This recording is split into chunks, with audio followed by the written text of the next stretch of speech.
हा बघा भांड बहिण एक व्हिडिओ काढला आहे ना दाजीनं आज 30 ते 25 रिटेक घेतलेत म्हणजे यायना नाही व्हिडिओ. मला हे समजा नाही एवढे खेड्यातले लेकर सुद्धा एवढे लेकर सुद्धा एवढे भारी ऍक्टिंग करतात हा. आणि यांना एक व्हिडिओ याय नाही म्हणल्यावर कितीच कमालीची बात आहे बाई. मला तर माझ्या डोक्याला नुसता कचरा द्यायला या दाजीना. व्हिडिओ पण मीच काढू, भाजीपाला पण मीच तोडू, स्वयंपाक पाणी पण मीच करू. आणि हे माणूस येत आहे नुसतं वावरामध्ये येऊन झोपत आहे. बघा बरं हे बघा कशा गोधड्या बिधड्या टाकल्यात आहे का.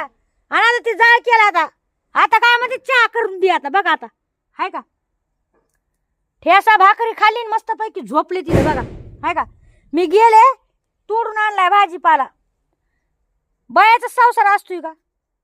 बयाला लय नीट पाट आहे बाय. मला तर लय नीट पाट आहे, दुसऱ्या बायाला नाही माहित पण मला लय आहे. दुसऱ्या बायासारखं पाहिजे तर दाजीला एखादी चांगली बायको भेटायची होती.